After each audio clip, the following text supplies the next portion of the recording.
Di suatu sore yang cerah, di sebuah padang rumput di Afrika, seekor singa sedang menyantap makanan. Tiba-tiba, seekor burung elang terbang rendah dan menyambar makanan milik singa. "Kurang ajar," kata singa.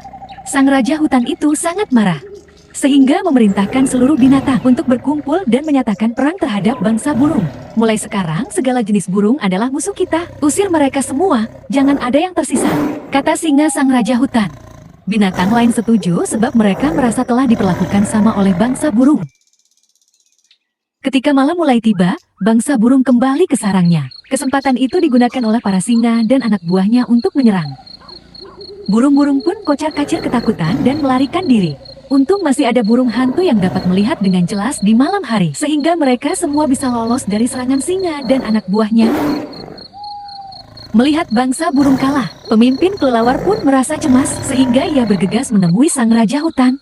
Kelelawar berkata, "Sebenarnya aku termasuk bangsa tikus. Walaupun aku mempunyai sayap, maka izinkan aku untuk bergabung dengan kelompokmu. Aku akan mempertaruhkan nyawaku untuk bertempur melawan burung-burung itu." Tanpa berpikir panjang, singa pun menyetujui kelelawar masuk dalam kelompoknya. Malam berikutnya kelompok yang dipimpin singa kembali menyerang kelompok burung dan berhasil mengusir mereka. Keesokan harinya saat menjelang pagi, ketika kelompok singa sedang istirahat, kelompok burung menyerang balik mereka dengan melempari batu dan kacang-kacangan. "Awas, hujan batu!" teriak para binatang kelompok singa sambil melarikan diri. Para kelelawar pun merasa cemas melihat hal tersebut dan berniat untuk kembali bergabung dengan kelompok burung. Si pemimpin kelelawar pun menemui raja burung, yaitu elang.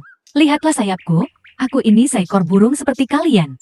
Elang pun menerima kelelawar dengan senang hati. Pertempuran berlanjut. Kera-kera menunggang gajah atau badak sambil memegang busur dan anak panah. Kepala mereka dilindungi dengan topi dari tempurung kelapa agar tidak terluka saat dilempari batu. Setelah kelompok singa menang, apa yang dilakukan kelelawar?